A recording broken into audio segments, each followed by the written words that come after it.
তিনি জানতেন আমরা এখানে আসবো, এরপরও তিনি আজকে এখানে অনুপস্থিত। আমরা গতকালকে ঘোষণা দিচ্ছি যে আমরা এই টাইমে আসবো, তারপরে তিনি অফিসে নাই। এটা কি প্রমাণ করে? হয় তিনি পলাইছেন, নাইলে তিনি ফাঁকিবাজি করছেন। তার অফিসের প্রত্যেকটা কর্মকর্তা কর্মচারী, একেবারে অধিকাংশ কর্মকর্তা কর্মচারী লাঞ্চের নামে ফাঁকিবাজি করে। পুরা রেজিস্টার বোর্ডের কক্ষ কয়টা আছে আপনারা জানেন? এক একটা সাইডে 10 থেকে 15টা করে কক্ষ আছে। এরকম প্রত্যেক ফ্লোরে 3টা বা 4টা এরকম সাইড আছে, বারান্দা আছে।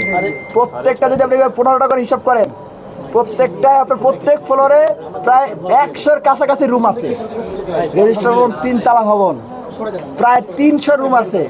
এর মধ্যে মাত্র 7টা কক্ষে যে র্যান্ডমলি দেখছে যেখানে 42 কর্মকর্তা নাই, মাত্র 7 কক্ষে।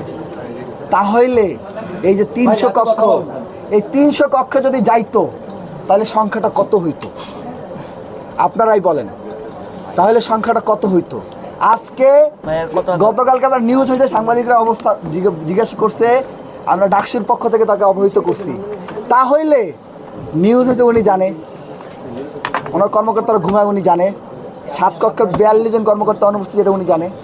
তারপরে উনি 24 ঘন্টার মধ্যে কোনো ব্যবস্থা কেন নিলেন না? এখন পর্যন্ত উনি কোনো ব্যবস্থা নেন নাই। এমনকি ওনার, আমাদের ধারণা, ওনার জবাব দেওয়ার মতো নৈতিক শক্তি নাই, সেজন্য উনি এখান থেকে পালাইছেন। কারণ আমরা তো ওনাদেরকে জানাই আসছি, উনি এখন নাই কেন অফিস টাইমে? উনি যদি অফিসে না থাকে, ওনার কর্মকর্তারা কীভাবে অফিসে থাকবে, কীভাবে অফিস করবে? এখন তো লাঞ্চ টাইম হয় না যে উনি বলবে যে লাঞ্চ টাইমে লাঞ্চে গেছি। আর আল্লাহর রহমতে এনাদের লাঞ্চ টাইম যে কখন শুরু হয় আর কখন শেষ হয় কেউ বলতে পারে না।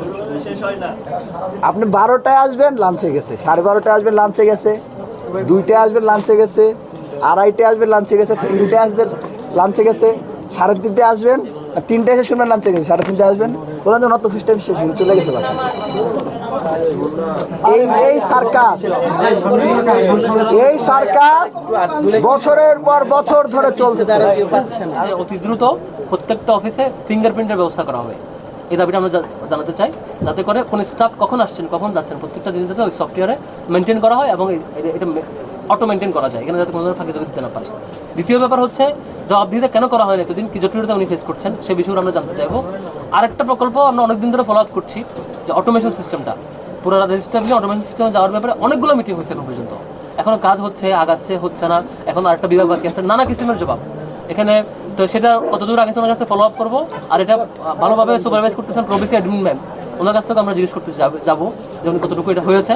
আমাদের প্রত্যাশা ছিল যে খুব দ্রুত ডাকসুর 6 মাসের মধ্যে এটা হবে, 6 মাস পার হয়ে গেছে অলরেডি, এখন আমরা পাচ্ছি না, এখন আমরা এই ধরনের মানে আশ্বাস পাচ্ছি না যে কবে আমরা এটা দেখবো যে রেজিস্টার বিলিং প্রোডাক্ট অনলাইনে চলে আসছে, অটোমেশন হচ্ছে। এখনও রেজিস্টার বিলিংয়ে HR বিভাগটা এখন অনলাইনে চলে আসতে পারে না। তো এটারও ফলো আপ করার উদ্দেশ্যে আমরা আসছি। তিনি আজকে উপস্থিত এখানে নাই, তিনি এভাবে গ্যাপ করছেন। তিনি জানেন আমরা আসবো, তিনি জানতেন আমরা এখানে আসবো, এরপরও তিনি আজকে এখানে অনুপস্থিত।